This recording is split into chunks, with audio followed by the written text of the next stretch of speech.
कर दिया इधर शुरू मोबाइल में। ओके, कुछ लोग ज्वाइन हुए हैं और बाकी हो जाएंगे। ब्रदर मिलिंद इस सभा को चलाएंगे, इस सेशन को।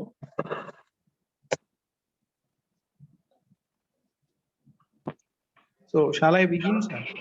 Yeah. Yes.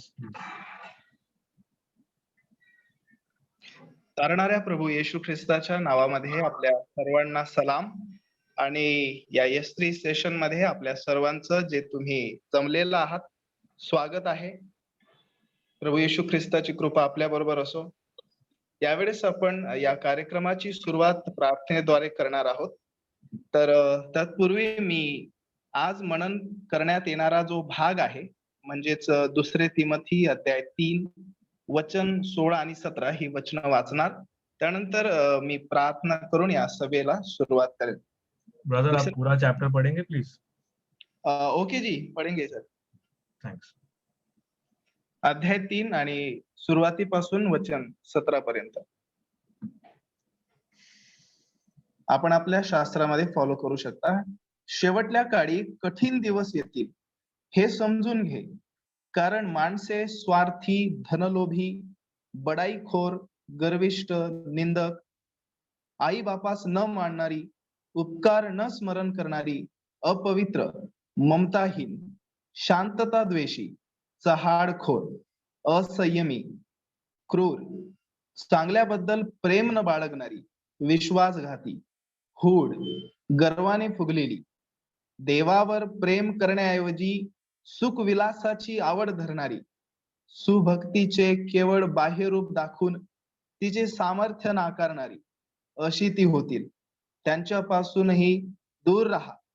त्यांच्यापैकी असे काही लोक आहेत की जे घरात हळूच शिरून पापांनी भारावलेल्या नाना प्रकारच्या वासनांनी बहकलेल्या, सदा शिकत असूनही सत्याच्या ज्ञानाला कधी न पोहोचणाऱ्या अशा भोळ्या स्त्रियास वश करीतात।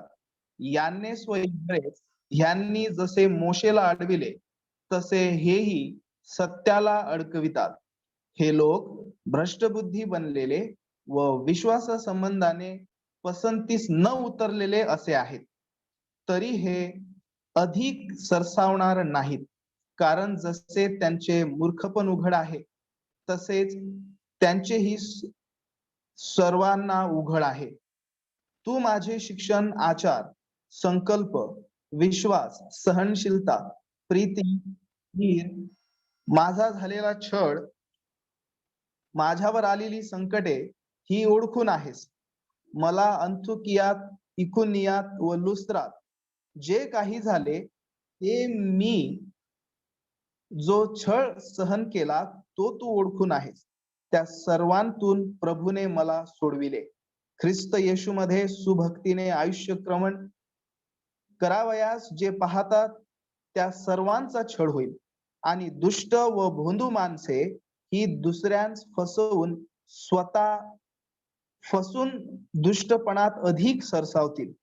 तू तर ज्या गोष्टी शिकलास व ज्याविषयी तुझी खात्री झाली आहे त्या धरून राहा। त्या कोणापासून शिकलास हे आणि बालपणापासून तुला पवित्र शास्त्राची माहिती आहे हे तुला ठाऊक आहे। ते ख्रिस्त येशू मधील विश्वासाच्या द्वारे तुला तारणासाठी ज्ञानी करावयास समर्थ आहे।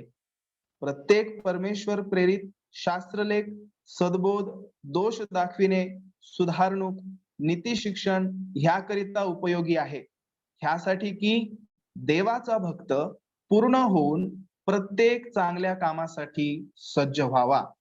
आमेन। देवबाप वाचलेले शास्त्र वचन आशीर्वादित करो। आपण प्रार्थना करून या सभेची सुरुवात करू। प्रार्थना करतो। महान स्वर्गीय जिवंत दयाळू आमच्या स्वर्गीय प्रभू, तुझ्या पवित्र वचनांसाठी आम्ही तुझे मनापासून आभार आणि उपकार मानतो।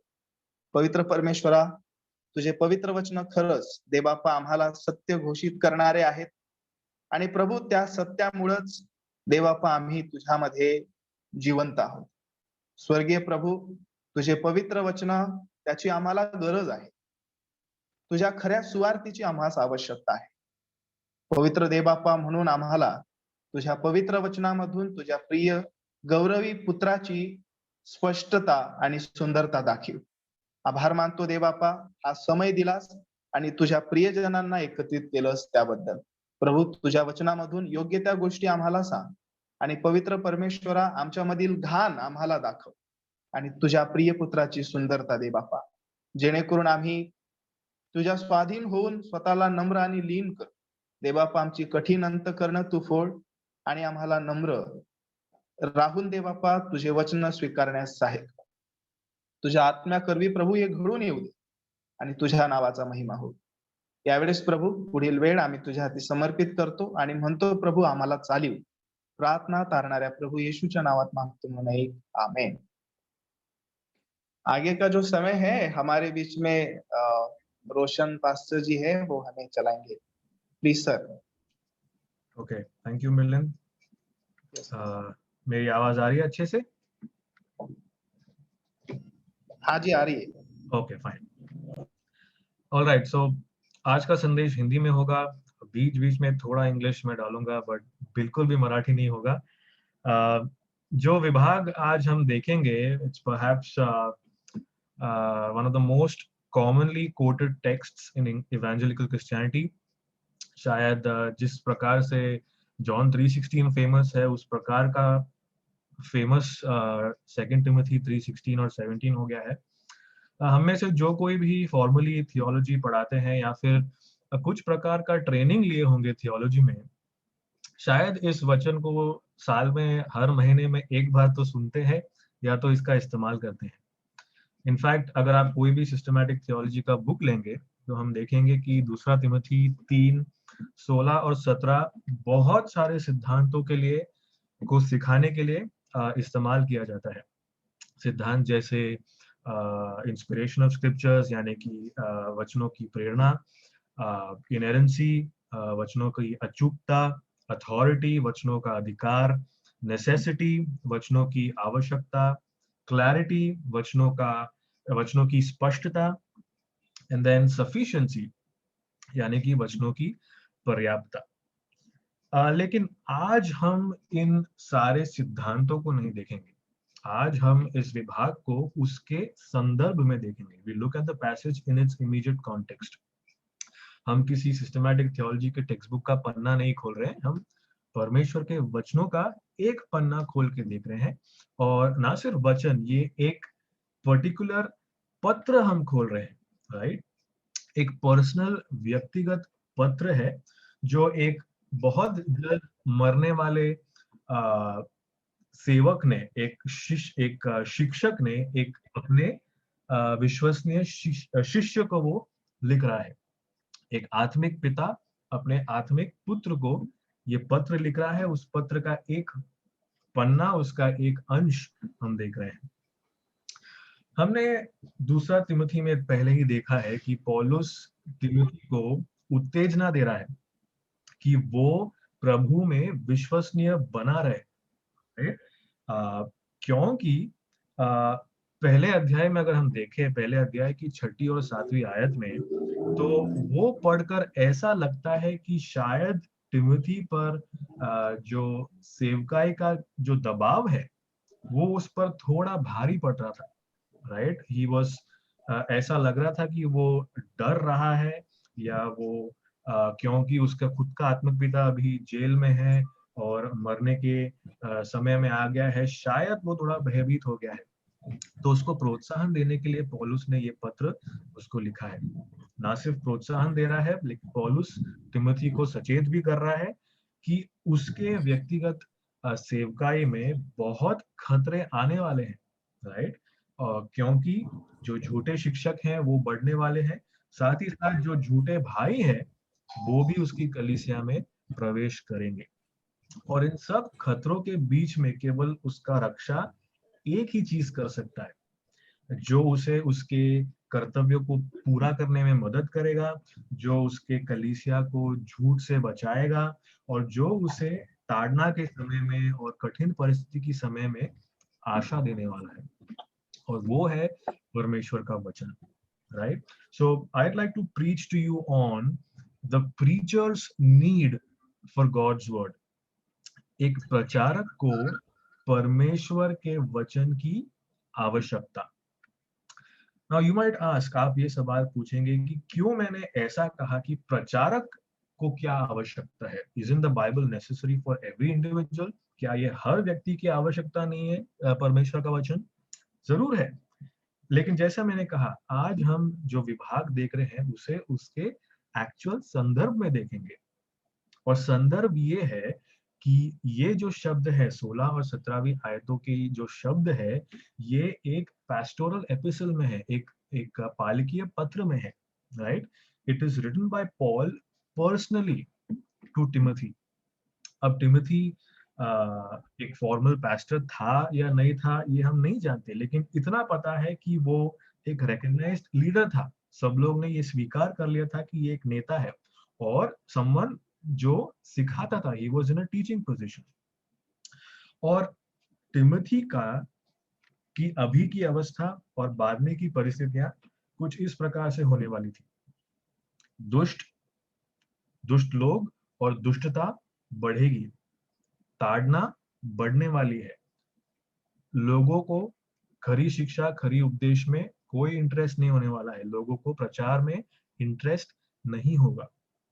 और ऐसे संदर्भ में पौलुस टिमोथी को याद दिला रहा है कि परमेश्वर का वचन उसके लिए कितना जरूरी है, राइट? ना सिर्फ इस विभाग में पौलुस ने बार बार वचनों के विषय में पहले भी कहा था। अगर आप देखें फर्स्ट चैप्टर के 13वीं आयत में, दूसरा टिमोथी 1:13, जो खरी बातें तूने मुझसे सुनी है उनको उस विश्वास और प्रेम के साथ जो मसीह यीशु में है अपना आदर्श बना कर रख।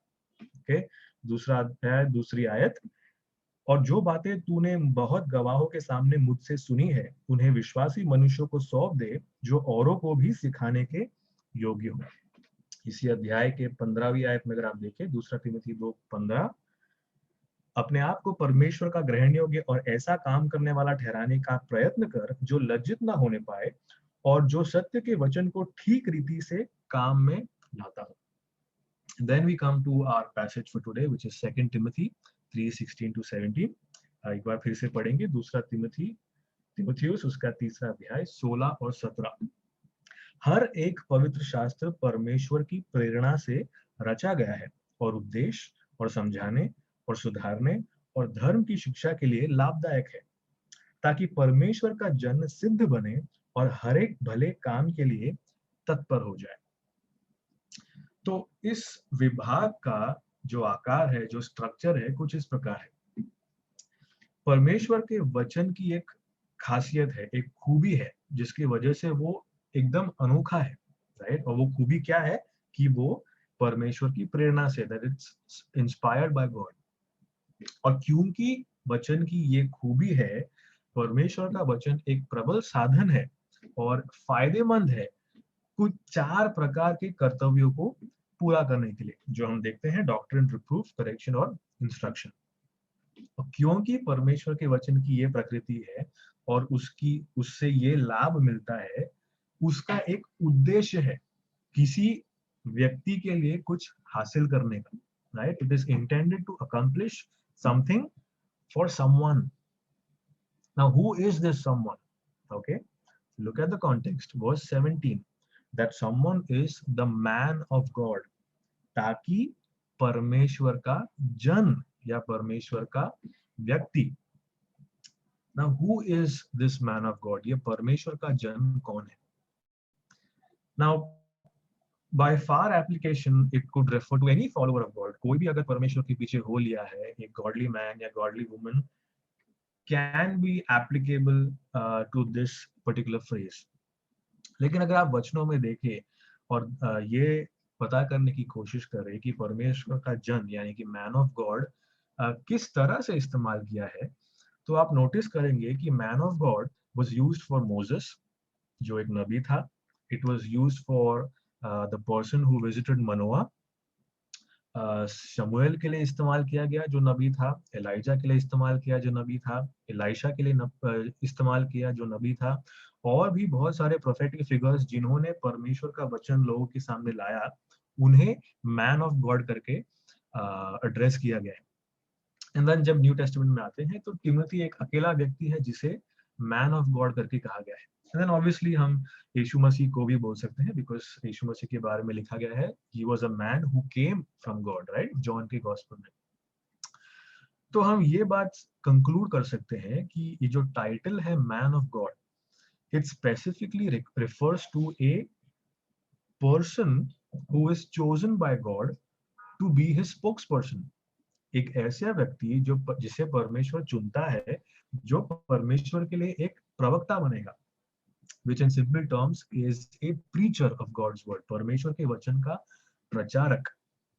okay, so second Timothy, दूसरा तिमोथी 3:16 और 17 प्राइमरीली एक मसीही सेवक को एड्रेस कर रहा है। It's primarily speaking to a Christian minister, someone who is appointed to teach and appointed to represent God, परमेश्वर का प्रवक्ता बनकर जो भी बात करता है, खास उसके लिए ये लिखा गया है। इस विभाग को मैं 3 हिस्सों में बांटूंगा, जो भी हमने अभी डिस्कस किया है उसके अनुसार। पहली बात तो है कि परमेश्वर के वचन की प्रकृति या खूबी, the nature of God's word. दूसरी बात, परमेश्वर की वचन एक प्रचारक के लिए लाभदायक कैसे है, the profitability of God's word for the preacher. And then finally the purpose of God's word for the preacher, परमेश्वर का वचन एक प्रचारक के लिए क्या उद्देश्य से उसे दिया गया है। Okay, first, the nature of God's word, परमेश्वर के वचन की खूबी।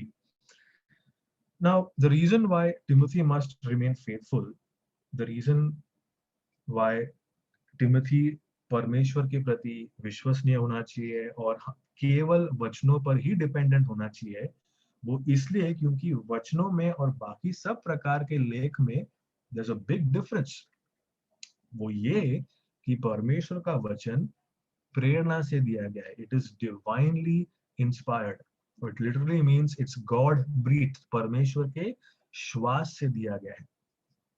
That's what Paul writes in verse 16, हर एक पवित्र शास्त्र परमेश्वर की प्रेरणा से रचा गया है।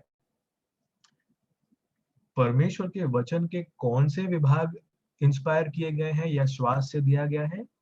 ऑल स्क्रिप्चर, हर एक वचन, all writings, all portions, every single book, every single page, every single word, every single jot and tittle, हर एक मात्रा तक, एक डॉट भी, एक स्ट्रोक भी परमेश्वर ने अपने प्रेरणा से दी है, यानी कि उनके श्वास से दी है। इसीलिए अंग्रेजी में इंस्पिरेशन को वर्बल इंस्पिरेशन कहते हैं, यानी कि शाब्दिक इंस्पिरेशन। हर एक शब्द परमेश्वर ने अपने श्वास से दिया है। Now, to what degree are the scriptures inspired? कितने हद तक इंस्पिरेशन है? पूरे वचन का इक्वल डिग्री है, सेम डिग्री है। बाइबल डिग्री इंस्पिरेशन के बारे में नहीं सिखाता, राइट? रोमियो की किताब फिलेमोन की पत्र से ज्यादा इंस्पायर्ड नहीं है, या नया नियम पुराने नियम से ज्यादा अथॉरिटेटिव या ज्यादा इंस्पायर्ड नहीं है। They are all equally inspired. अब ये प्रेरणा हुई कैसे? परमेश्वर ने प्रेरणा के साथ वचनों को दिया कैसे? जो ग्रीक शब्द पौलुस यहाँ पर इस्तेमाल करता है प्रेरणा के लिए, या अंग्रेजी बाइबल में इंस्पायर्ड के लिए या गॉड ब्रीथ के लिए, वो यूनानी शब्द है थियोपन्यूस्टोस। थियोपन्यूस्टोस बाइबल में केवल एक बार आता है, इसीलिए उसका अनुवाद करना थोड़ा कठिन होता है। लेकिन इसका एक्सप्लेनेशन पतरस भी देता है, जिसकी वजह से हम इसे और अच्छे से समझ सकते हैं। पतरस, दूसरा पतरस पहला अध्याय में लिखता है, if you can turn your Bibles, दूसरा पतरस पहला अध्याय 20 और 21 में पढ़ता हूं।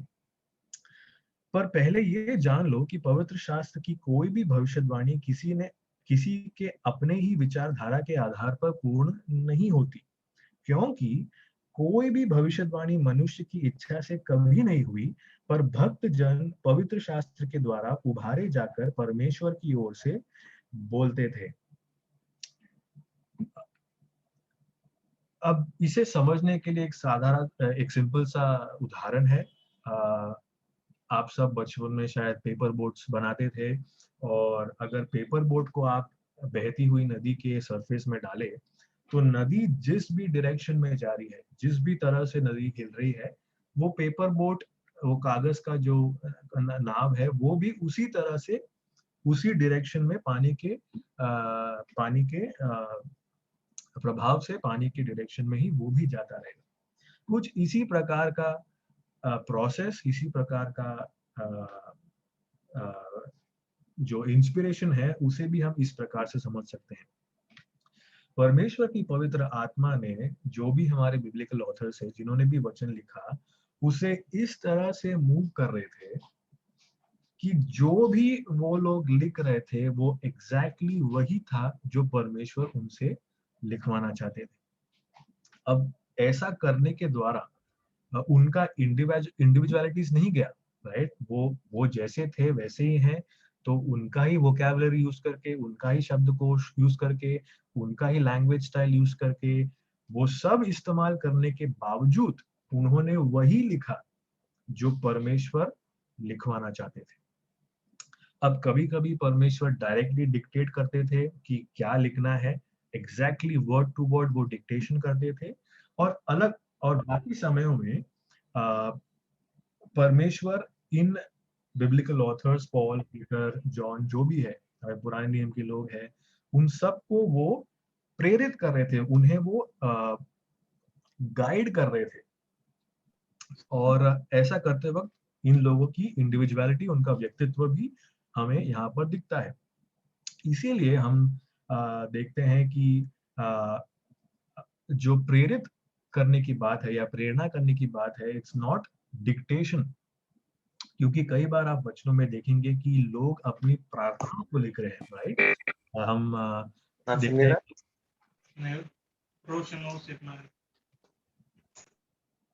Hello, okay. हम देखते हैं कि पौलुस अपनी प्रार्थनाएं लिखता है, राइट?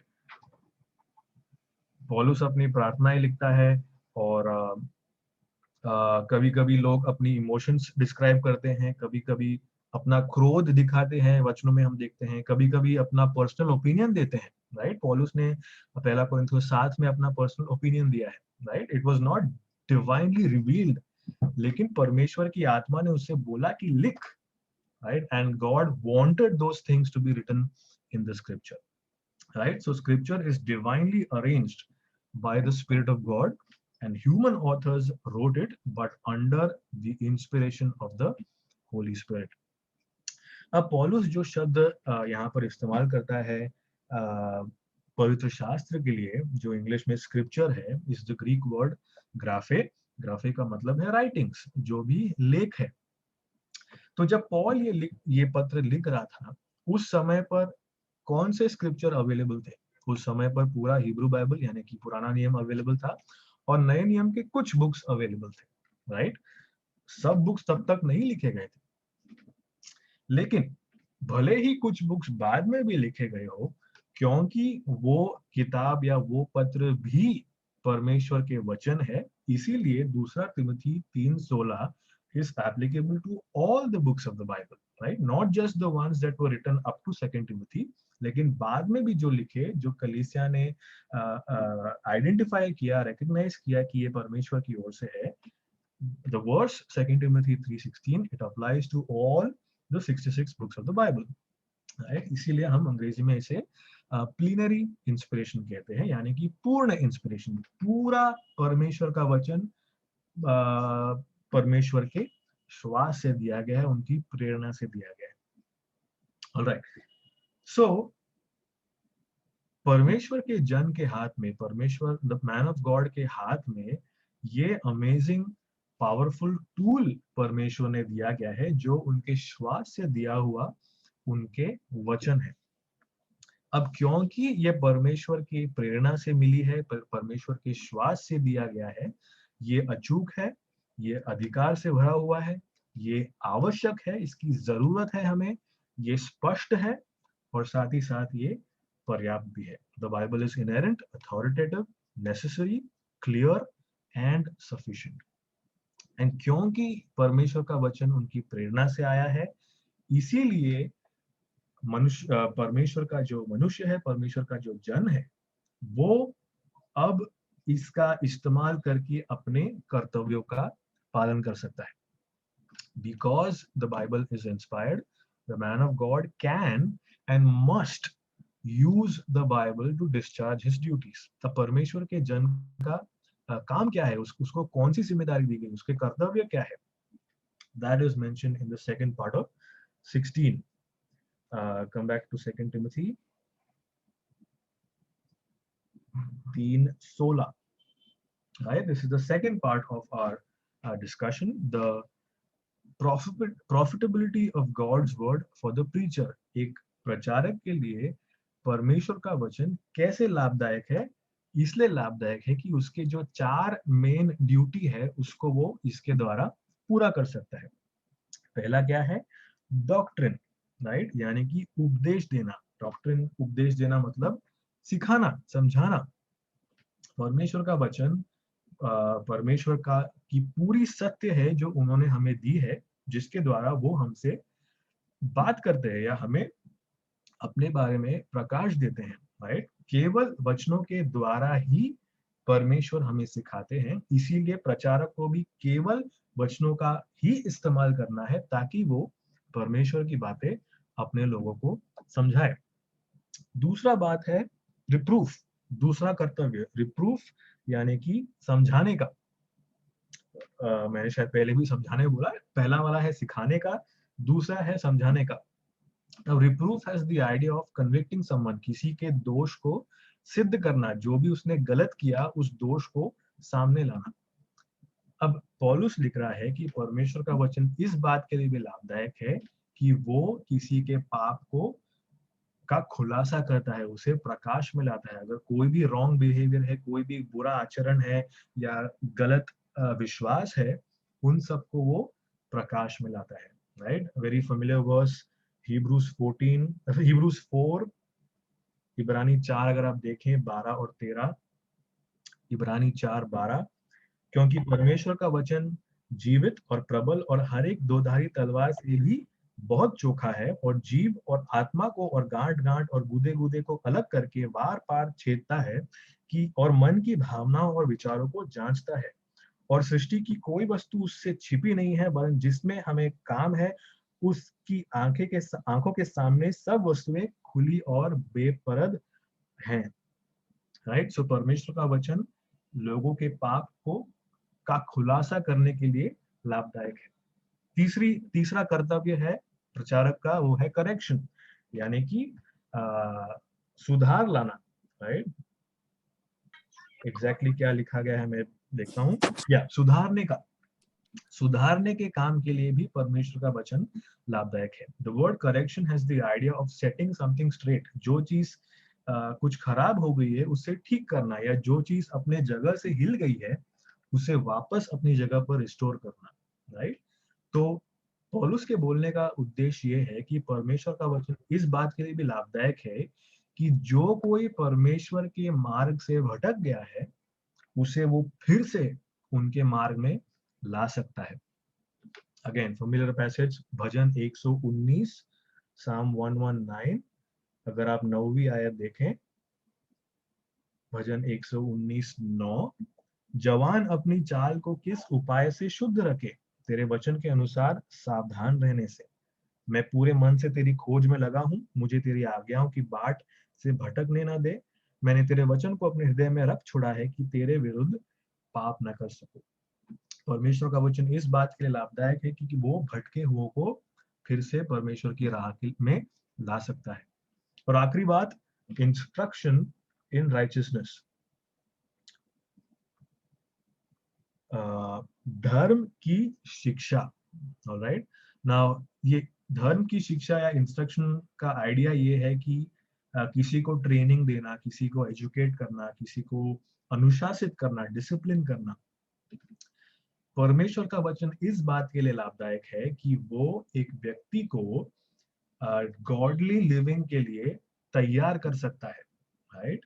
परमेश्वर का वचन ना सिर्फ पाप को खोजता है और बस सोल्यूशन देके भाग जाता है, नहीं। परमेश्वर का वचन एक सस्टेन्ड कोचिंग, सस्टेन्ड कंडीशनिंग, एक सस्टेन्ड निरंतर एक शिक्षा देता रहता है कि सही प्रकार से सोचना कैसे है और सही प्रकार से जीवन कैसे बिताना है, राइट। मल्टीपल रेफरेंसेस हम देख सकते हैं जहां पर ये सेम बात बताई गई है। जैसे अगर आप प्रेरितों के काम उसका 20वां अध्याय देखें, एक्ट्स 20:32 अगर आप देखें, राइट, जब पौलुस ने एफिशियन लीडर्स को आखिरी बार वो मिलता है तो उन्हें कुछ कुछ चीजें बता रहा है और ये बात भी बताता है, प्रेरितों के काम 20:32। और अब मैं तुम्हें परमेश्वर को और उसके अनुग्रह के वचन को सौंप देता हूँ जो तुम्हारी उन्नति कर सकता है और सब पवित्रों में साझी करके मीरास दे सकता है, राइट। पहला तिमोथी 4:6 में लिखा है, यदि तू भाइयों को इन बातों की सुधि दिलाता रहेगा तो मसीह यीशु का अच्छा सेवक ठहरेगा और विश्वास और उस अच्छे उपदेश की बातों से जो तू मानता आया है तेरा पालन पोषण होता रहेगा। दिस इज ये टिमोथी का खुद का ट्रेनिंग होता रहेगा जब तक वो वचनों में बना रहेगा, constantly being nourished God's word. Now I am sure आपने ये वचन बहुत बार पढ़ा है, राइट। और मैं ज्यादा कुछ इसके बारे में नहीं कह रहा हूँ, बट अगर आप दूसरा तिमोथी 3:16 देखें और ये जो 4 बातें लिखी गई है, डॉक्ट्रिन, रिप्रूफ, करेक्शन, इंस्ट्रक्शन, क्या आपने कभी ये सोचा है कि these are actually the 4 main steps of basically all the essential duties of a preacher? एक प्रचारक के जो अलग अलग प्रकार की उसकी सेवा होती है, यूजुअली हर सेवा के 4 मेन भाग होते हैं और वो 4 मेन भाग इस आयत में लिखी गई है।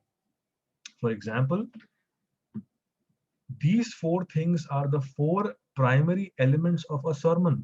अगर आप संदेश बनाते हो और आपको संदेश प्रचार करना है तो ये 4 बातें होती है संदेश में। संदेश में आप परमेश्वर का वचन सिखाते हो, सिखाने के द्वारा आप अपने सभासद में जिसके भी जीवन में पाप है उसका खुलासा कर रहे हो, खुलासा करने के बाद उस पाप को कैसे सुधारना है वो बता रहे हो, और आखिरकार सुधरा हुआ जीवन कैसे बरकरार रखना है, कैसे ट्रेनिंग करना है, कैसे फिर से उस पाप में नहीं जाना है, उसकी आप शिक्षा दे रहे हो। These 4 things are also the 4 essential steps of biblical counseling. अगर कोई व्यक्ति आपके पास आता है या आपको किसी के पास जाना पड़ता है जिसे आपको वचनों के द्वारा सलाह देनी है, अगर वो किसी प्रॉब्लम में है या अल्कोहलिज्म हो या डिप्रेशन हो, ये जो 4 बातें हैं, these are the steps of how to counsel someone biblically.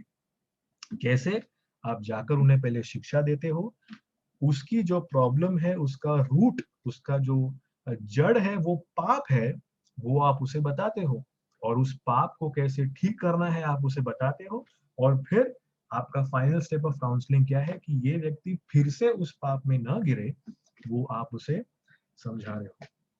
So basically these 4 things, doctrine, reproof, correction, instruction, उपदेश देना, समझाना, सुधारना और धर्म की शिक्षा, they are in a sense everything that a preacher must be doing, and it's actually every good work that a preacher does. हर वो भला काम जो प्रचारक को करना है। That's what Paul says finally in the next verse. ताकि परमेश्वर का जन सिद्ध बने और हर एक भले काम के लिए तत्पर हो जाए। ओके, परमेश्वर का प्रेरणा से दिया हुआ वचन का उद्देश्य प्रचारक के लिए ये है कि वो उसकी जो भी लाभ है उसका इस्तेमाल करे, क्या हासिल करने, what is the goal, that the man of God may be adequate और कंप्लीट, या कि परमेश्वर का जन सिद्ध बने। अब सिद्ध का मतलब क्या है? फुली इक्विप्ड, उसके पास सारे अस्त्र हैं उसके काम के लिए, he is fully prepared to carry out his duties, and that's what it says, every good work. ये क्या है? हर भले काम क्या है जो एक परमेश्वर को जन को करना है? It's precisely the 4 things that are mentioned in 16, सिखाना, समझाना, सुधारना और धार्मिकता में शिक्षा देना। So dear man of God, परमेश्वर ने हमें बुलाया है और हमें भेंट दी है 4 मेन काम करने के लिए। 4 मुख्य कर्तव्य हैं हमारे: शिक्षा देना, समझाना, सुधारना और ट्रेनिंग देना, यानी कि धर्म की शिक्षा देना। ये कैसे करना है? केवल 66 प्रेरित किताबों से। और परमेश्वर की अपेक्षा है कि उनके हर परमेश्वर का जन हर भले काम के लिए वो तैयार हो जाए और सिद्ध हो जाए। वो चाहते हैं कि उनके सेवक कंप्लीट मैन बने, राइट? हमारे जीवन के हर क्षेत्र में वो चाहते हैं कि हम मजबूत बने और एफिशिएंट बने, योग्य बने, निपुण बने। और हर एक काम जो एक शिक्षक को, एक प्रचारक को करने को कहा गया है, जैसे शिक्षा देना या प्रचार करना, काउंसलिंग करना, प्रार्थना करना, सुसमाचार बांटना, विटनेसिंग करना, अपॉलोजेटिक्स करना, वचनों के का डिफेंस करना, एक परमेश्वर का जन सिद्ध तभी होगा, वो फिट और योग्य तभी होगा जब वो परमेश्वर के वचनों को पढ़ता है, उस पर विश्वास करता है और उनका अभ्यास करता है। All 66 books. और जब एक परमेश्वर का व्यक्ति, परमेश्वर का जन परमेश्वर के वचन को सही रीति से और विश्वसनीयता के साथ इस्तेमाल करता है, पढ़ता है, तब वो और परमेश्वर के जन बनाता है अपने कांग्रेगेशन में, अपनी सभा में, और गॉडली मैन और गॉडली वुमेन को वो क्रिएट करता है, जो खुद फिर उसके द्वारा ट्रेनिंग पाते हैं वचनों में, और फिर वो भी सिद्ध हो जाते हैं हर भले काम के लिए जिनके लिए जिनको जिसके लिए उन्हें बुलाया गया है, right? This is a known fact to all of us. Ephesians 4 अगर आप देखें, एफिसियों की पत्री 4 अध्याय 11वीं आयत, और उसने कितनों को भविष्यद्वक्ता नियुक्त करके और कितनों को सुसमाचार सुनाने वाले नियुक्त करके और कितनों को रखवाले और उपदेशक नियुक्त करके दे दिया, जिससे पवित्र लोग सिद्ध हो जाए और सेवा का काम किया जाए और मसीह की देह उन्नति पाए, जब तक कि हम सब के सब विश्वास और परमेश्वर के पुत्र की पहचान में एक न हो जाए और एक सिद्ध मनुष्य न बन जाए और मसीह के पूरे डील डॉल तक न बढ़ जाए।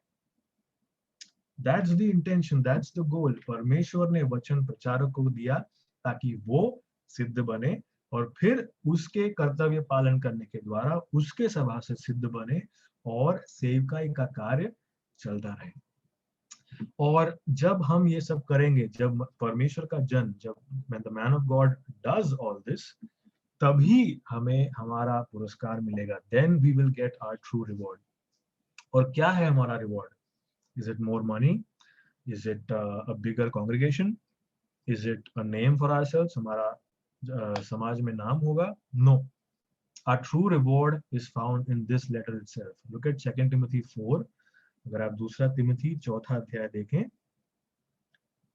8वीं आयत, 2 तिमोथी 4:8, 7 से देखते हैं। पौलुस अपने बारे में कहता है, मैं अच्छी कुश्ती लड़ चुका हूं और मैंने अपनी दौड़ पूरी कर ली है और मैंने विश्वास की रखवाली की है, राइट? और पौलुस अपनी गवाही दे रहा है कि उसने अपने ये 4 काम कर दिए हैं। अब उसकी आशा क्या है देखिए, भविष्य में मेरे लिए धर्म का वह मुकुट रखा हुआ है, जिससे प्रभु जो धर्मी और न्यायी है मुझे उस दिन देगा, और मुझे ही नहीं वरन उन सब को भी जो उसके प्रकट होने को प्रिय जानते हैं।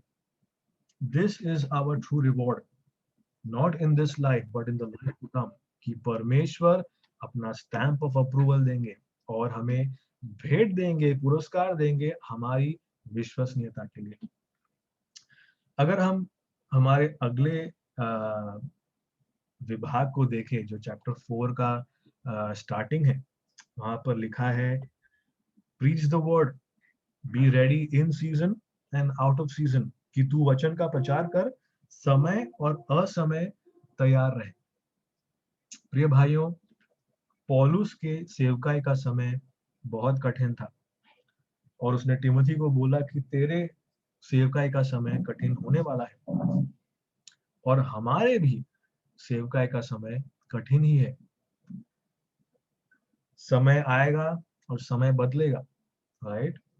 ये जो आउट ऑफ सीजन है doesn't mean without preparation, right? Lot of people think कि to preach in season and out of season मतलब जब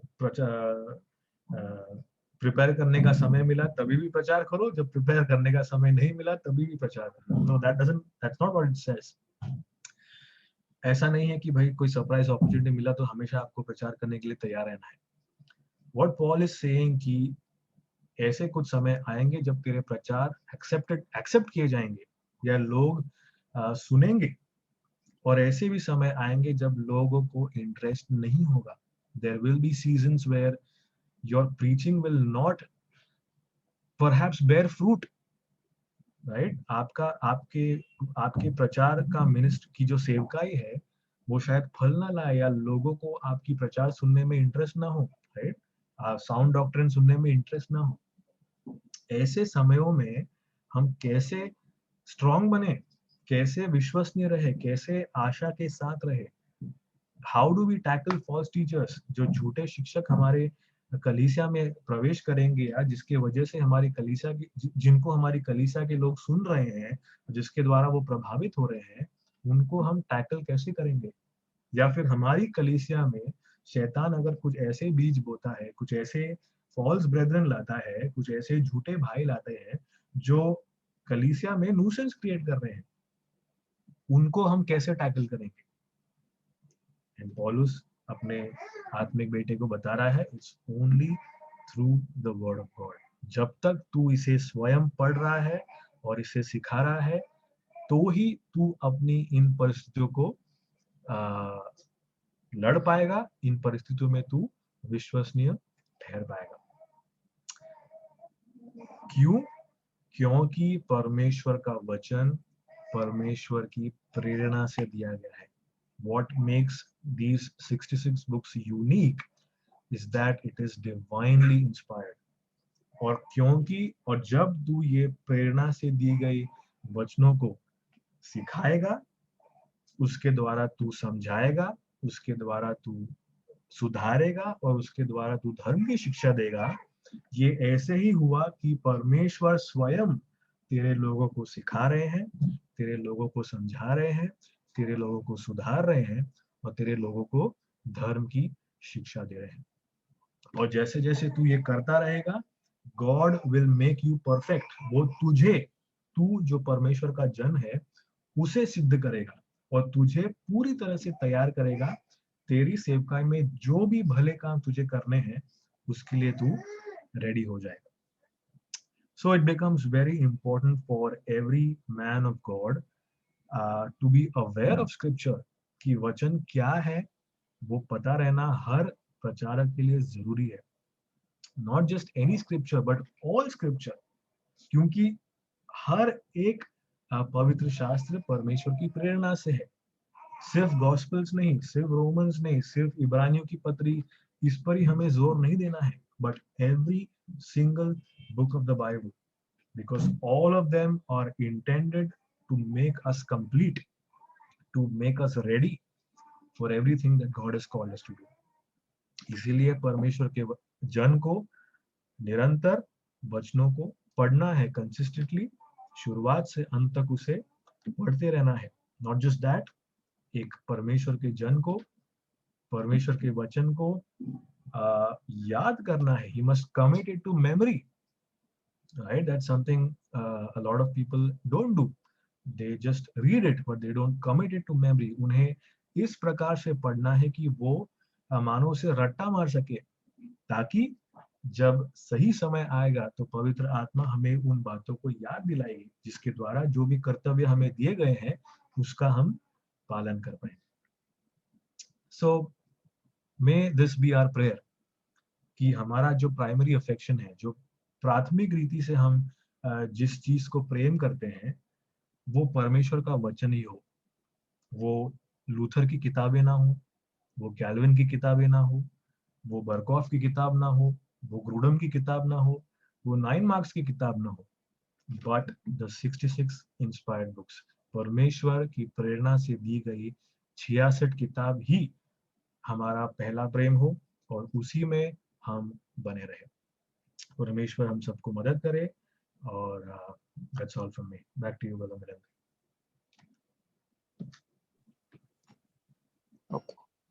thank you very much pastor ji. हम आपको धन्यवाद देते हैं प्रभु यीशु मसीह में।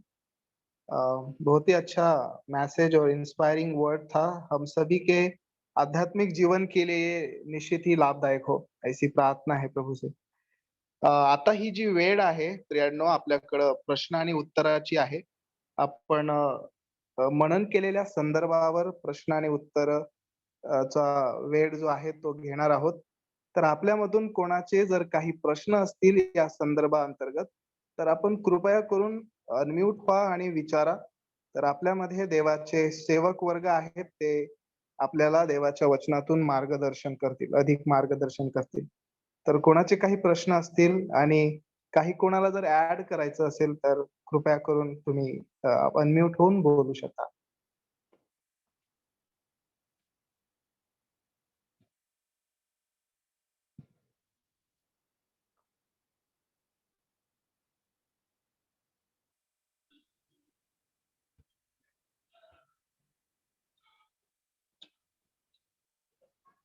भाई रोशन, आपने जो उपदेश दिया है उसके ऊपर ही प्रश्न है। मेरा आवाज आ रहा है अब तक भाई? Are you able to hear me brother? Yes sir. Yes I can. Okay okay. तो आजकल जो है खास करके जवानों में एक विचार जो है वो प्रस्थापित हो रहा है। और कुछ जवान जो है ये कहते हैं कि हमें केवल प्रभु यीशु मसीह की जो रेड लेटर्स है या जो शुभ वर्तमान है, केवल gospel, so only that matters to me. Gospel ही प्रेरित है, गॉस्पल ही जरूरी है। पौल क्या कह रहा है वो उसकी खुद की मन की बातें झाड़ रहा है, तो हम पौल के नहीं सुनेंगे। हमें केवल यीशु मसीह के ही वचन शुभ वर्तमान चाहिए। तो इस प्रकार की एक राय, एक विचार नौजवानों में जो है एस्टैब्लिश हो रहा है। तो इसके ऊपर आप इस वचन के आधार से हमें क्या मार्गदर्शन देना चाहोगे? पहली बात तो मेरा जनरल काउंसिल ये होगा कि ऐसे बाइबल्स खरीदने अवॉइड कीजिए जिसमें रेड लेटर्स हैं, क्योंकि वो आपको एक फॉल्स इंडिकेशन देते हैं कि ये रेड लेटर्स बाकी ब्लैक लेटर्स से ज्यादा इंपॉर्टेंट है, and which is exactly against what I said about degree inspiration. Gospel भी हर व्यक्ति को याद होना चाहिए कि गॉस्पल यीशु मसीह ने नहीं लिखा है, वो भी 4 अलग ह्यूमंस नहीं लिखे हैं, राइट? और यूहन्ना की किताब भी अगर आप पढ़ेंगे, बहुत बार यूहन्ना ने अपनी टिप्पणी भी दी है, राइट? सो जो भी उनका थिंकिंग है वो वहीं पर नीचे गिरता है, राइट? पहली बात तो हर गॉस्पेल का हर वर्ड यीशु मसीह का डायरेक्ट कोट नहीं है। There are explanations, there are narrations, so that is one thing. Secondly, inspiration के विषय में जो शिक्षा है वो हमें इस बात से भी पता चलती है कि बिब्लिकल ऑथर्स ने एक दूसरे के राइटिंग्स को एक्सेप्ट किया था, राइट? जैसे दूसरा पत्रस, सॉरी, राइट, आई थिंक पहला पत्रस, सेकंड पीटर है क्या? या आइदर फर्स्ट पीटर या तो सेकंड पीटर, जहां पर पत्रस कहता है कि बहुत से लोग आते हैं जो पौलुस के बातों को तोड़ मरोड़ के उसको इंटरप्रेट करते हैं as they do the other scriptures, right? So इससे ये पता चलता है कि पत्रस एक्सेप्ट कर रहा है कि पौलुस ने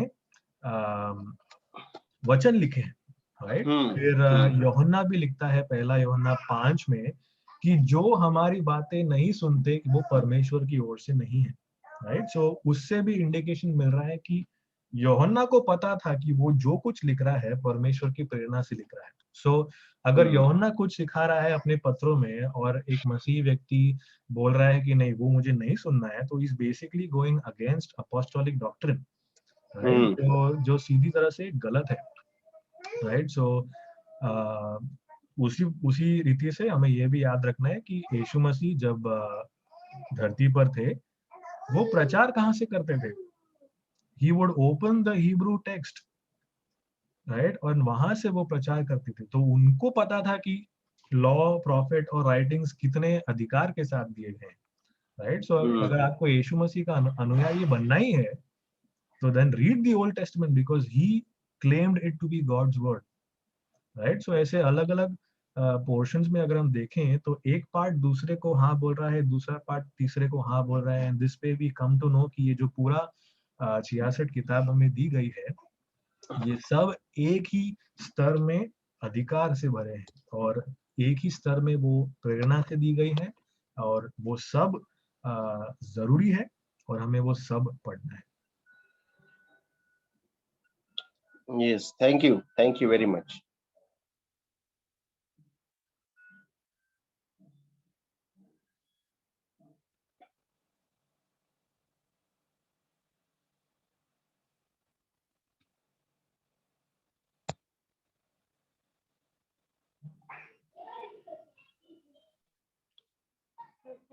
आपल्यामधून कोणाला काही बोलायचं असेल तर कृपया करून आपण पास्टर रोशन यांनी जे बोललेलं आहे त्यावर तुम्ही अधिक भर देऊ शकता.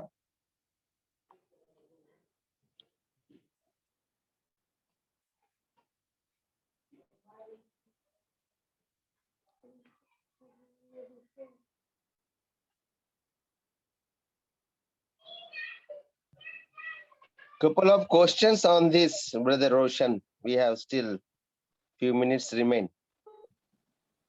सॉरी, यस, दो और प्रश्न है मेरे, किसी के नहीं होंगे तो। जो शब्द यहाँ पे इस्तेमाल किया है 17th वर्स 17th में, ताकि परमेश्वर का जन सिद्ध बने, है ना, man of God. So is it a particular for the person who is in a ministry, or is it referring in a generic term to all believers, all Christians? Right? So वही बात मैंने पहले भी बोला था कि अगर आप नियर एप्लीकेशन देखें तो ये जो वचन है ये पैस्टोरल एपिसोड में दिया गया है, और जो मैन ऑफ गॉड है, अगर आप एक सिंपल सर्च करेंगे बाइबल के थ्रू तो आपको पता चलेगा कि मैन ऑफ गॉड करके जो फ्रेज है वो नबियों को दिया गया था, और हर एक व्यक्ति जो परमेश्वर का कोई वचन ला रहा था, और नए नियम में केवल टिमोथी के लिए उसको इस्तेमाल किया गया है. So I think we can safely say that Paul के मन में man of God was specifically a preacher of God, जो परमेश्वर के वचन का वक्ता है, उनका वक्ता है, परमेश्वर के वचन का प्रचारक है. लेकिन that doesn't mean कि ये हर विश्वासी के लिए एप्लीकेबल नहीं हो सकता है, क्योंकि जो सिखाना है, समझाना है और सुधारना है और जो भी ट्रेनिंग कर रहा है, इससे ना सिर्फ वो परिपक्व बनता है, लेकिन हर एक जो उसको सुनता है वो बनता है. जैसे एफिसियों 4 में भी हमने देखा कि जब परमेश्वर का जन कलीसिया में उसका इस्तेमाल किया जाता है और वो शिक्षा देता है, वो इसलिए so that everyone would be equipped in the work of the ministry, ताकि हर एक जन मसीह में मैच्योर हो, right? So this definitely can be applied for every Christian, लेकिन आई थिंक कॉन्टेक्स्ट में ये सबसे पहले सेवक के लिए लिखा गया है, जो परमेश्वर का वचन बांटता है.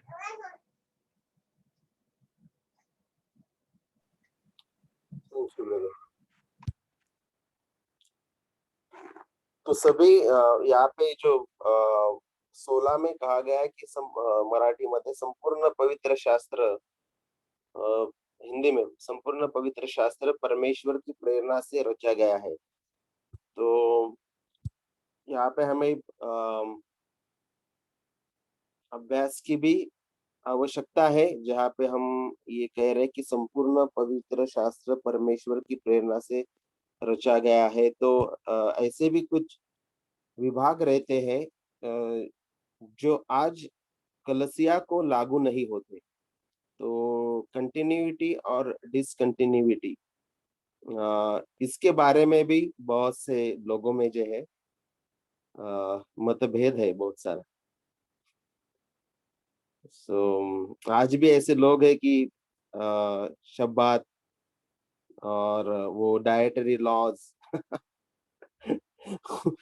और बहुत सारी चीजें उसमें फंसे हैं, विधि नियम जिसको कहा जाता है। यस, तो उसके ऊपर कुछ प्रकाश डालना चाहोगे आप? um, exhaustive topic. yeah, I know, and perhaps beyond my capability. but इतना बोलूंगा कि अगर परमेश्वर ने किसी पर्टिकुलर पीपल ग्रुप को कुछ करने को कहा था, और अगर वो नेक्स्ट पीपल ग्रुप को से अपेक्षा नहीं रखते कि वो करने की जरूरत नहीं है, तो वो भी उन्होंने क्लियरली लिखा होगा, right? So because the scripture is sufficient, हमें पता है कि डाइटरी लॉज या दिनों को मानना या इजराइल के पर्वों को मानना, इन सब की जरूरत नहीं है, क्योंकि पौलुस ने साफ लिखा है, ये गलातियों की पत्री में और भी कोई भी रोमियो की पत्री का लास्ट पार्ट, इन सब जगह पर he has given us sufficient revelation, right? But yeah, so क्योंकि परमेश्वर का वचन की सफिशिएंसी में भी हम बिलीव करते हैं, तो ऐसी चीजों को परमेश्वर ने ऐसे ही हवा में नहीं छोड़ा है। नए नियम के विश्वासी को पुराने नियम की कौन कौन सी बातों को अपने जीवन में लागू करना है, उसके विषय में भी वो सफिशिएंटली बताए हैं, right? And anyone forcing any Old Testament thing that is not intended for the New Testament believer, वो फिर परमेश्वर के खिलाफ जा रहा है, क्योंकि जैसे जेरूसलम काउंसिल भी हुआ था प्रेरितों के काम 15वें अध्याय में, वहां पर पतरस और याकूब ये लोग जो फाइनल निर्णय लेते हैं, वो खुद इवेंचुअली बोलते हैं कि भाई जो चीज हम नहीं कर पाए वो अन्य जातियों से हम क्यों एक्सपेक्ट करें, इसी के लिए ये बातें तुम करो, as long as you're doing this you're fine. So ऐसे ही बहुत सारे इंस्टेंसेस मिलेंगे जहां पर ओल्ड टेस्टामेंट की कुछ बातों का नए नियम के विश्वासी के लिए क्या एप्लीकेशन है या नॉन एप्लीकेशन है, वो because of the sufficiency of the scriptures, परमेश्वर की पर्याप्त वचनों की पर्याप्तता की वजह से हमें उस पे भी मार्गदर्शन मिलता है, राइट? सो साबित रखना, इसके बारे में भी डायरेक्ट रेवलेशन दिया गया है कि रखना है या नहीं रखना है। पोर्क खा सकते हैं कि नहीं, इसके बारे में भी डायरेक्ट रेवलेशन दिया गया है। और पर्वों को मनाने की जरूरत नहीं है, इसके बारे में भी डायरेक्ट रेवलेशन दिया गया है। सो आई थिंक वचनों में सफिशिएंटली परमेश्वर ने बताया है। I don't know if you want to add something else. Thank you. हमारे बीच में और पास्टर्स है, पास्टर नीलेश, पास्टर विनीत है, भाई मिलिंद और पास्टर इमैनुअल भी है, तो वो भी कुछ ऐड कर सकते हैं।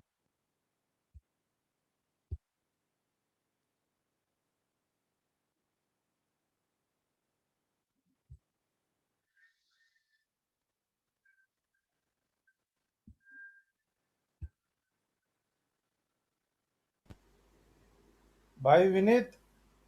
हाँ भाई नीलेश, अभी सुनने आ रहा है क्या? जंग शुरू होगी। वो हिंदी में चर्चा चालू है, इसलिए थोड़ा सा शांत बैठा हूँ। नहीं, बताओ ना, आपकी टिप्पणी वहां जरूरी है। किस बात में? वो पुराने नियम। हाँ, हो नक्कीच। मराठीमध्ये पुन्हा एकदा म्हणतो की ज्या छायाच्या गोष्टी होत्या त्याच्या पूर्णत्वामध्ये आता ख्रिस्त येशूने आपल्याला आणलेला आहे। आणि आपण त्यामध्ये आनंद केला पाहिजे. जुन्या कराराखाली जे होते त्यांना त्या सगळ्या विधींमध्ये त्यांना ख्रिस्ताची गरज पण दिसत होती. आणि एक दिवस ख्रिस्त येईल त्याकडे ते बोट दाखवत होतं. पण जेव्हा आता पूर्णतः जे आहे ते आलेलं आहे, गलती, कलसय आणि इब्रीमध्ये आपण पाहतो, तर मग त्या छायाच्या गोष्टींकडे जे आहे ते जाता कामा नाही. उदाहरणार्थ एक मुलगा असतो, लहानपणी त्याला सुझुकी बाईक जी आहे ते छोटं खेळणं होतं आणि ती रेसर बाईक तो अ, गळ्याला धरून किंवा हृदयाला धरून झोपायचा. आणि त्याची उत्कंठा होती की एक दिवस मी सुझुकी रेसर बाईक जी आहे ती चालवल. आणि आता तो 25 वर्षाचा झालेला आहे. चांगलं काम करून आता त्याच्याकडे सुझुकी बाईक साक्षात घराच्या बाहेर, दरवाजाच्या बाहेर उभी आहे. तरी तो जर का ते जे खेळणं आहे ते कुठं गेलेलं आहे ते शोधत बसलेला आहे आणि रडत आहे आणि नाही का उदास झालेला आहे.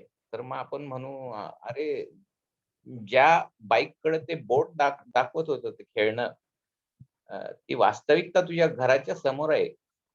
तर आता तिचा उपभोग आणि आनंद घे. तर बरेचसे जे लोक आहेत पुन्हा एकदा रिव्हर्स गिअरमध्ये चाललेले आहेत.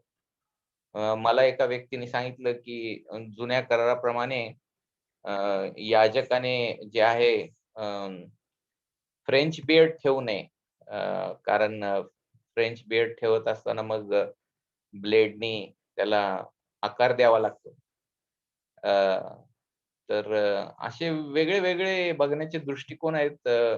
बरेचसे लोक जे आहेत त्यांना ते अनफोल्डिंग की बायबलचं प्रगटीकरण अंशा-अंशाने, भागाभागाने पुढं-पुढं गेलेलं आहे आणि आता आपण त्या सगळ्या गोष्टींची जी अपेक्षा होती ख्रिस्त व त्याने ते सर्व कसं पूर्ण केलं आणि आता जो प्रीतीने आणि आत्म्याच्या प्रेरणेने चालतो, तो नियमशास्त्र पूर्ण करतो अख्खं.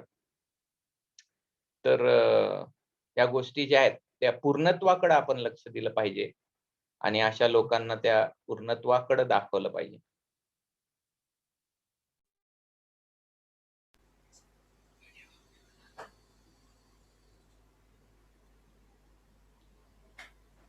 छायारूपामध्ये अर्पणे, विधी आणि जागा पण आहे ना, देश पण छायारूपामध्ये होता.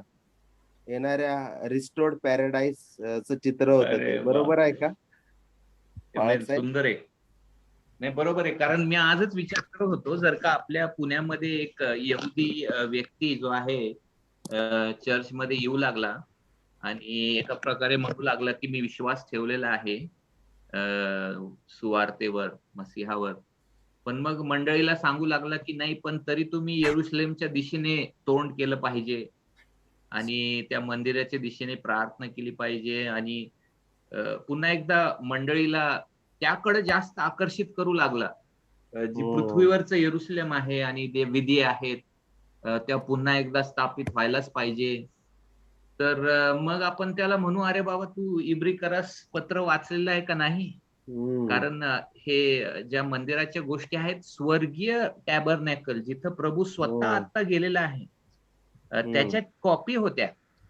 हम्म. आणि अतिश्रेष्ठ मध्यस्थ आपल्याला मिळालेले आहे. अतिश्रेष्ठ करारांवर आणि अतिश्रेष्ठ जे आहे अभिवचनांवर आणि ह्या सगळ्या गोष्टींचं एकदाचच अर्पण येशू ख्रिस्त जो आहे, तो हम्म. आपल्यासाठी अर्पीला गेलेला आहे. तर मला नाही वाटत, की देव काही वर्षानंतर असं म्हणेल, की बघा मी तुम्हाला नवीन कराराचं सगळं दिलं. इब्री कराराचं पुस्तक पण दिलं आत्म्याच्या प्रेरणेने.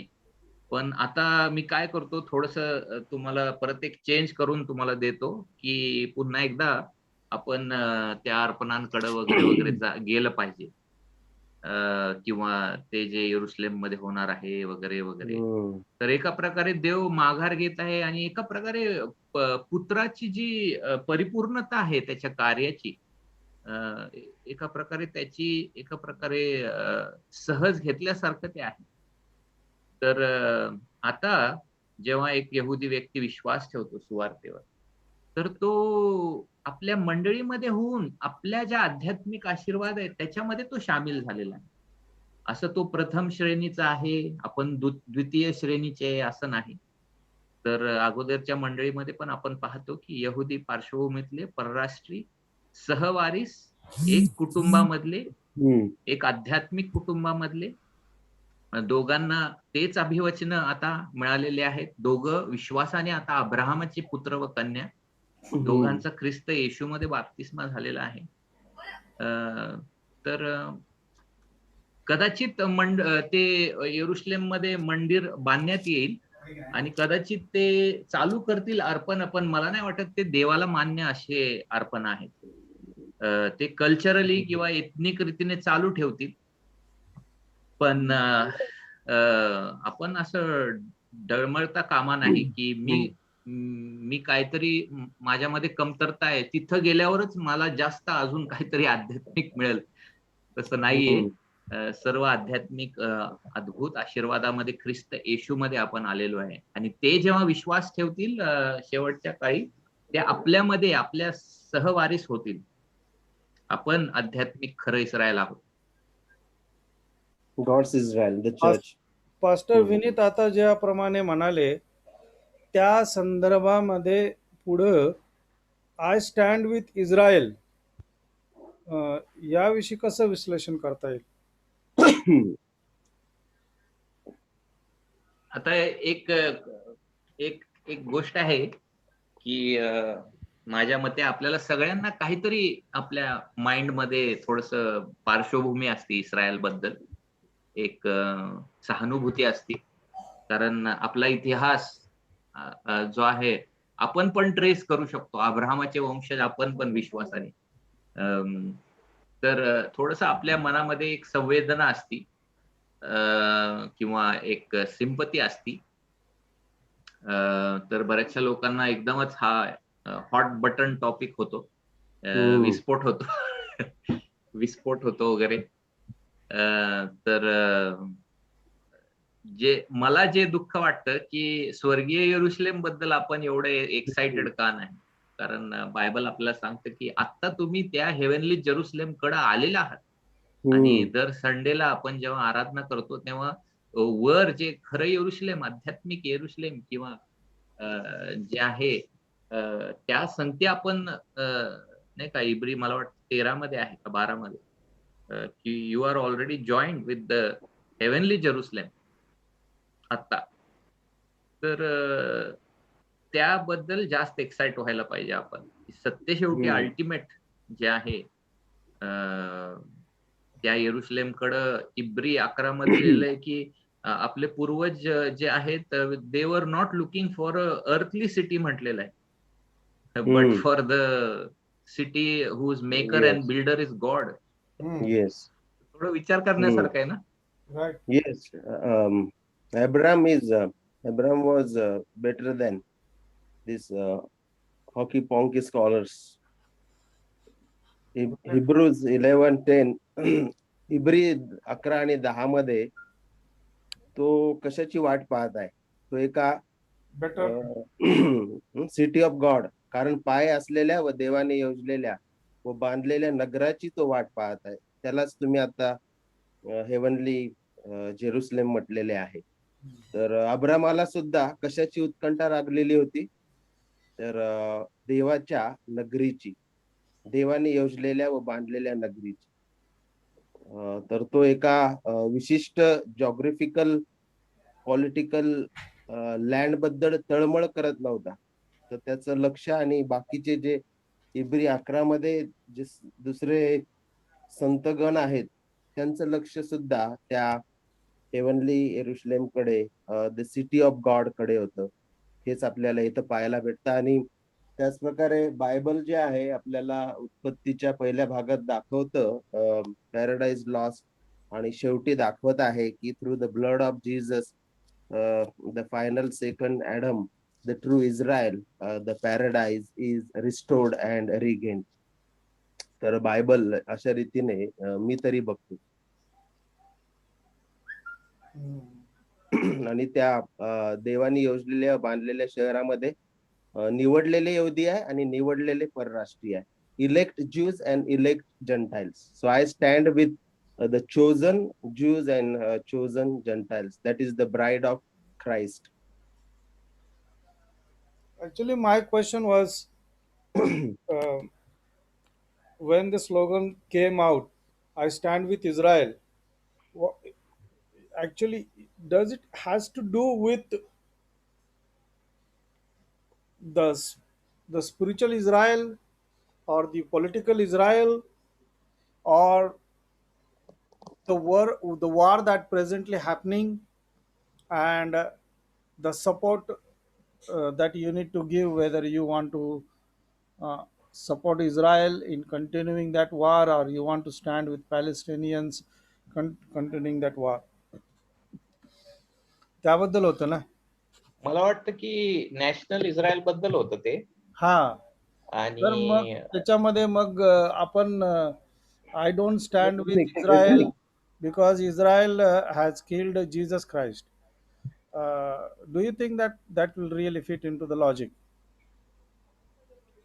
रोमी पण होते इस्रायलला मारणारे. हा, आणि इंडियामध्ये असतात तर आपलं पण हृदय तेवढंच भ्रष्ट होतं. आपण पण मारला असतं. हा, तर ते थोडस म्हणजे विस्फोटक असे हा, विस्फोटक असे कॉमेंट्स झाले. तर मी कसं पाहतो तर होय, शेवटच्या काळी मला वाटतं पाऊल म्हणत आहे आपल्याला रोम 11 मध्ये की तो पण एथनिक जे ज्यूज आहेत त्यांच्याबद्दलचं त्याला पण आत्मिक तारणाबद्दलचं ओझं होतं. पण शेवटच्या काळी मला वाटतं की बरेचसे इलेक्ट ज्यूज जे आहेत प्रभूकडे वळतील.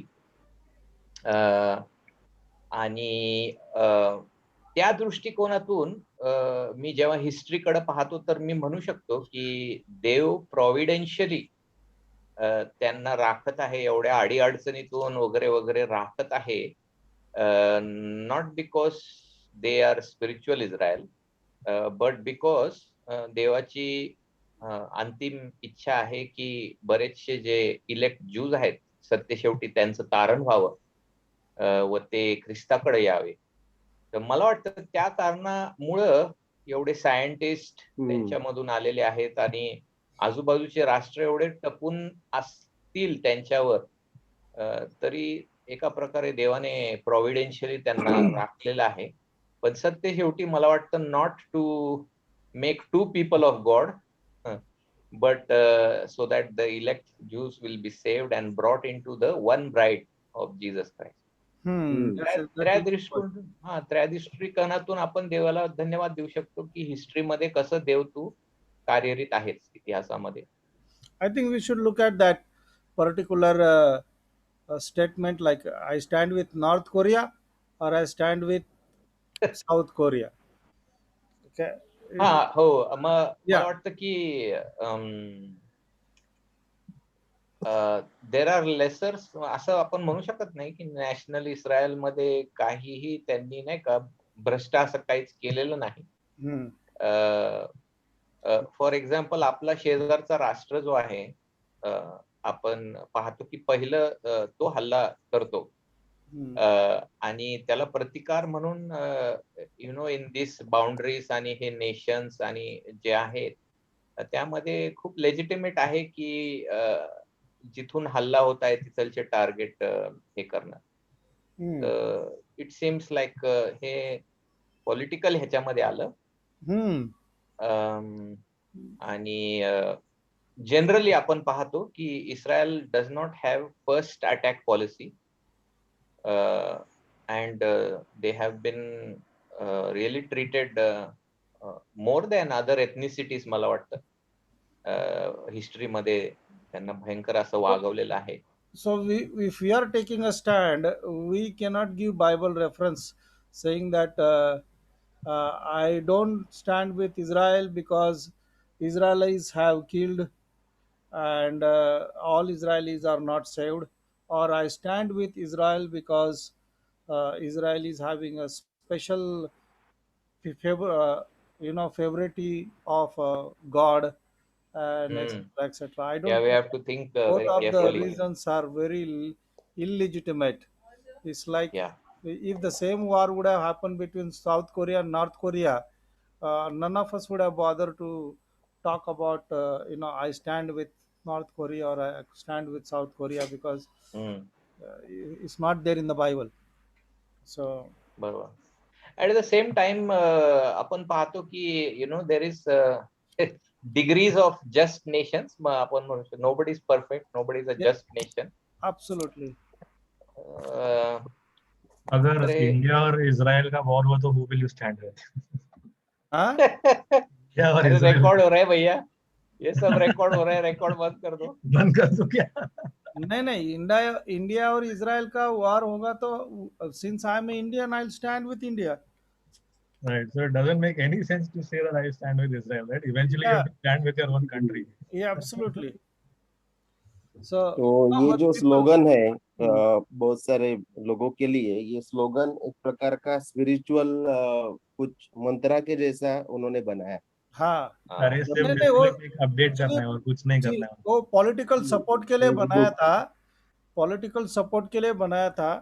लेकिन उसको जो डिस्पेंसेशनल क्रिश्चियंस है उन लोगों ने इज़राइल परमेश्वर इज़राइल को एक विशेष तरीके से देखता है और इज़राइल से प्यार करता है. इज़राइल के लिए प्रार्थना करनी चाहिए, जैसा भजन संहिता में लिखा है.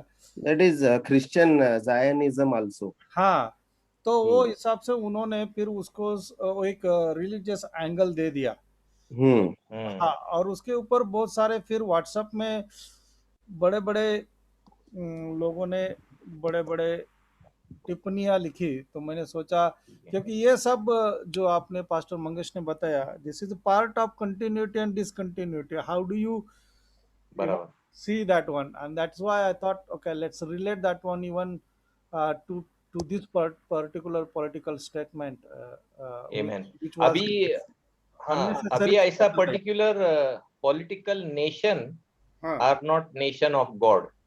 क्योंकि पहिले पेत्र 2 मध्ये लिहिलंय you are a holy nation. वो Yes. इलेक्ट जूज और जेंटाइल जो बिखर गए, जो हम्म प्रभु में है, उनको बोलता है कि आप अभी पवित्र राष्ट्र हो, हाँ. परमेश्वर के राष्ट्र, hmm royal priest. Galatians also says God's Israel. हाँ. चर्च को रेफर किया है गॉड्स इजराइल। उसके बाद ट्रू इजराइल इज क्राइस्ट, और उसके बाद मिडल वॉल जो है वो इफिशियंस 2 में बताया गया है। The middle wall is hmm. Wall is broken and then we are all in the body of Christ. तो फिर इस एंगल से हम जब ये देखते हैं तो कैसा हम कनेक्ट करेंगे I stand with Israel.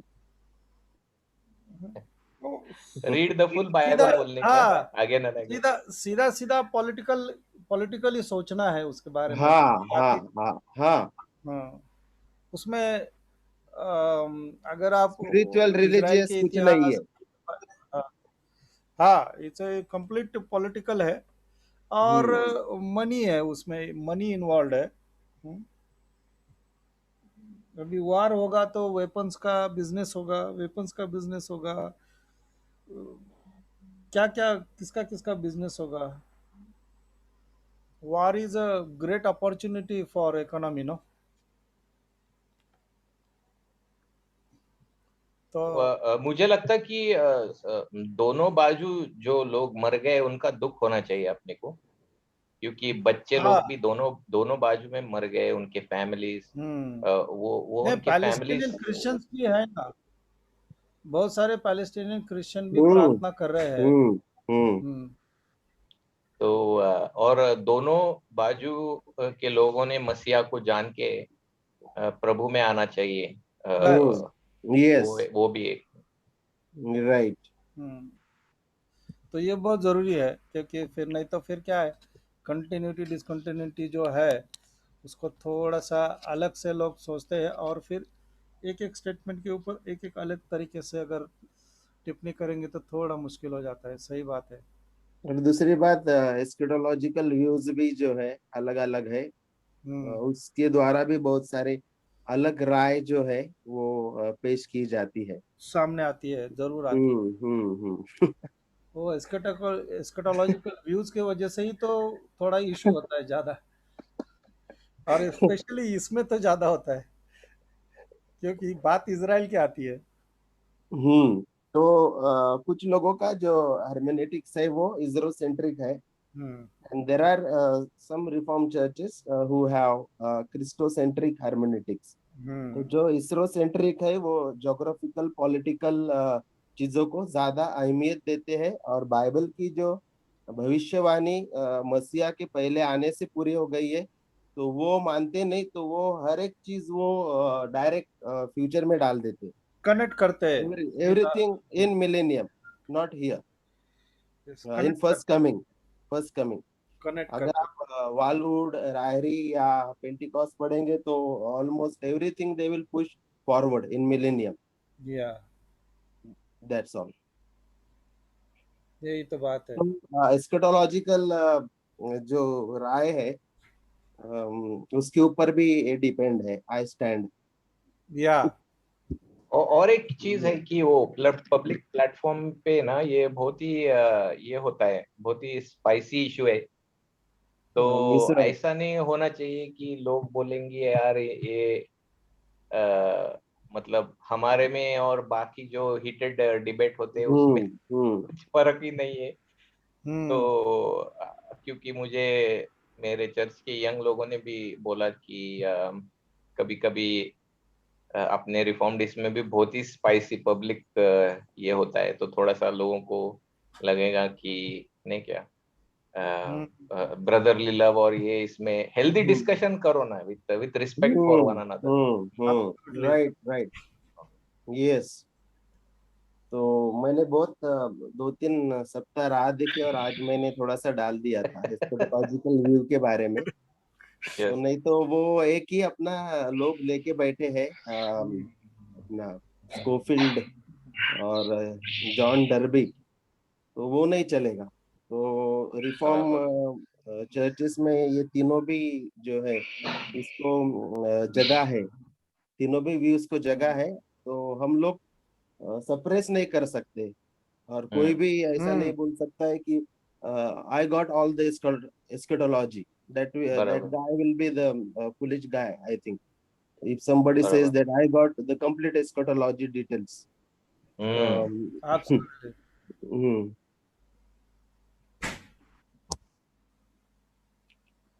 Okay, good good discussion brother. Good good good.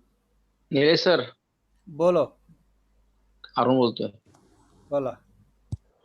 हा सर, मगा ते विनय ससाने पास्टरांनी सांगितलं की जुन्या काळातल्या विधी परंपरा पाळण्याची आपल्याला आता गरज नाही, बरोबर. हा पण नेमकं जुन्या काळात आपण काय घ्यायचं आणि काय सोडायचं आता. सांगा पास्टर विनीत. मला वाटतं आजचा जो शास्त्र भाग आहे तो त्याच्या संगती खूप सुंदर रीतीने जोडला जाऊ शकतो, की प्रत्येक शास्त्रलेख आणि पावलाच्या मनामध्ये बहुतांश रीतीने जुना करार त्या काळामध्ये लोकांकडे उपलब्ध होता. तर जुन्या करारामध्ये देवाचं चारित्र्य किती अद्भुत रीतीने प्रगट झालेलं आहे आणि ते न बदलतं चारित्र्य आहे. त्याची कराराची प्रीती, त्याची दया, त्याचा भस्म करणारा अग्नी, हे सगळं अनचेंजेबल नवीन करारामध्ये पण आहे. तर देवाला अजून आपण जाणू शकतो, त्याचं चारित्र्य. मग मनुष्याची परिस्थिती पण किती बिकट आहे त्याबद्दल आपण जाणू शकतो, की कराराचे लोक, चिन्ह चमत्कार पाहिलेले लोक, ते पण नेहमी करार मोडत होते. म्हणजे नक्कीच आपल्याला ख्रिस्त जो कराराचा सेवक आहे त्याची अपेक्षा आहे. आणि जुन्या करारामध्ये छायेमध्ये, टाइप्समध्ये, विधींमध्ये, त्या रक्तामध्ये, त्या अर्पणांमध्ये किती सुंदर रीतीने आपल्याला ख्रिस्ताची परिछाया पडलेली आहे. एक देवाचे सेवक असं म्हणतात, की एका घरामध्ये आपण जेव्हा एंट्री करतो तर सगळं फर्निचर असतं पण लाईट लावलेली नसती. अंधुक जरासा लाईट आहे प्रकाश. तर त्याच्यामध्ये कमी आपल्याला फर्निचर दिसतं. पण ते सगळं फर्निचर असतंच तिकडं. पण जेव्हा आपण लाईट ऑन करतो तर मग ते फर्निचर काही नवीन फर्निचर येत असं नाहीये. पण अधिक स्पष्ट रीतीने आपल्याला सगळ्या अद्भुत रीतीने गोष्टी दिसतात. तर नाही का यशया 53 मला वाटतं आजही आपण कुणाला एक्सप्लेन करून त्या माणसाचं तारण होऊ शकतं. त्या अर्पणांबद्दल आपण एक्सप्लेन करून त्याची पूर्णता कशी ख्रिस्त येशूमध्ये झाली. तर हे जे विधी आहेत त्यामध्ये पण आपल्याला अद्भुत रीतीने देवाचं जे आहे थोडंसं चारित्र्य त्याचं उदाहरणार्थ एक नियम होता जुन्या करारामध्ये की तुम्ही जेव्हा घर बांधाल तेव्हा वर गच्चीवर कडेनी जे आहे फेन्सिंग पॅरापीट मराठीमध्ये काय म्हणतात माहित नाही पण जी बाजूची जी भिंत असायला पाहिजे संरक्षण करण्यासाठी ती बांधली पाहिजे. जर का एका माणसाने बांधली नसेल आणि त्याच्या निष्काळजीपणामुळं जर का एका व्यक्तीचा मृत्यू झाला तर तिथं नियम दिलेले होते. तर तिथून पण आपल्याला समजतं की देव किती ज्ञानी आहे आणि देवाला ऍक्च्युली जीवन प्रिय आहे. आणि हे सगळे जे केस लॉज म्हणतात कधी कधी आपल्याला किचकट वाटतात वाचताना. पण ते सगळे जे आहेत सत्य शेवटी 10 आज्ञाला आपण जोडू शकतो. आणि ह्या 10 आज्ञा ज्या आहेत त्या सत्य शेवटी 2 महान आज्ञा देव पित्यावर पूर्ण हृदयाने, मनाने, जीवाने, शक्तीने प्रीती करणं आपल्या शेजाऱ्यावर. तर ह्याद्वारे आपल्याला कळतं की देव पवित्र आहे, त्याचे नियम परिपूर्ण आहेत आणि ते आपण कधीच पाळू शकत नाही. पहिले 2च पाळू शकत नाही, तर मग बाकीचे जे किती आहेत 633 अ, म्हणजे देव सांगत आहे त्यांच्या लोकांना की बाबा आता तू हार मान आणि तू हे मान्य कर की मला तुझ्या धार्मिकतेची गरज आहे, तुझ्या ख्रिस्ताची गरज आहे. जसं काही एकदम अष्टपैलू कुस्तीवान आपली त्याच्या संग ती कुस्ती लागली तर तो आपल्याला असा पिळका घालून आपला खांदा बिंदा पिळणार जोपर्यंत आपण हार मानत नाही. तर हे जे नियम आहेत सत्य शेवटी आपल्याला एकदम नम्र करणारे आणि मान्य करावं लागतं की देवाप्पा नीतिमान कोणही नाही, मी माझ्या शक्तीने नीतिमान गणूच जाऊ शकत नाही. इस्रायल आपल्याला दाखवतंय की वारंवार हे मोडत असताना. तर बरंच आहे म्हणजे एक पाया आहे आणि ह्या सगळ्या गोष्टी जेव्हा आपल्याला समजतात तेव्हा ख्रिस्ताची किती गरज आहे आणि ख्रिस्त कसा आला, त्यांनी किती अद्भुत महान नियमशास्त्र हे 633 पूर्ण हृदयाने त्याने पाळले आपल्यासाठी, जेणेकरून आपले पाप त्याच्या हिशोबी आणि त्याची धार्मिकता जी आहे ती आपल्याला मिळावी. मग ह्या सगळ्या गोष्टींचं महत्व मग आपल्याला कळतं. म्हणजे आपण त्या पाळण्याची गरज नाही. तर आता आपल्याला अधिक मोकळीकतेमध्ये आणलेलं आहे. ह्या म्हणजे वेस्टमिन्स्टर आणि लंडन बॅप्टिस्ट मध्ये लिहिलेलं आहे की त्या काळासाठी ते होत्या. मी जे 10 आज्ञा आहेत त्याच्याबद्दल नाही बोलत आहे, पण हे जे विधींचे नियम वगैरे ते 633 हा तर गलतीमध्ये लिहिलेलं आहे की एक त्या काळामध्ये लहान मुलं होते ना तर ते एका गार्डियनच्या हाताखाली होते. पण जेव्हा तो 18 वर्षाचा आणि प्रौढ बनतो तेव्हा त्या सगळ्या गोष्टींची तो कालावधी जो आहे तो आता संपुष्टात आलेला आहे ख्रिस्ताच्या येण्याने. आणि आता आपल्या हृदयावर जे आहेत देवाचे नियमशास्त्र लिहिले त्याच्या आत्म्याच्या सामर्थ्याने आपण चालतो. आणि आता लिहिलेलं आहे गलती 5 मध्ये की जो प्रीतीने चालतो त्याच्यावर हा नियमशास्त्र नाही. तर कारण प्रीती आपल्याला मोकळं करते. जेव्हा देवावर प्रीती असती तेव्हा आपण अन्य देवा मागे जात नाही. जेव्हा आपल्या शेजाऱ्यावर प्रीती असती तर त्याची नासधूस आपण करत नाही. तर पवित्र आत्म्याचं फळ हे पहिलं प्रीती आहे आणि आता आपल्याला देवाच्या अद्भुत अशा स्थानामध्ये आणलेलं आहे. तर आता त्या गोष्टी ज्या आहेत त्याच्या खाली नाही आपण, हे गलतीमध्ये स्पष्ट आहे 4थ्या अध्यायामध्ये. ओके.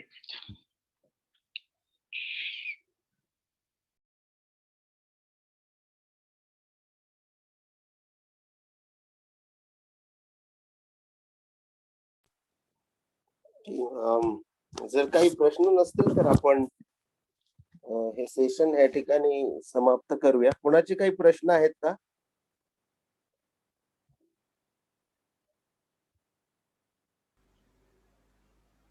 नाही आहेत ब्रदर. ओके. आपल्यामध्ये ब्रदर प्रमोद आहेत. ब्रदर प्रमोद गोपने, आप है क्या? अगर आप होंगे तो कृपया करके दुआ करके इस सेशन को अंत करेंगे.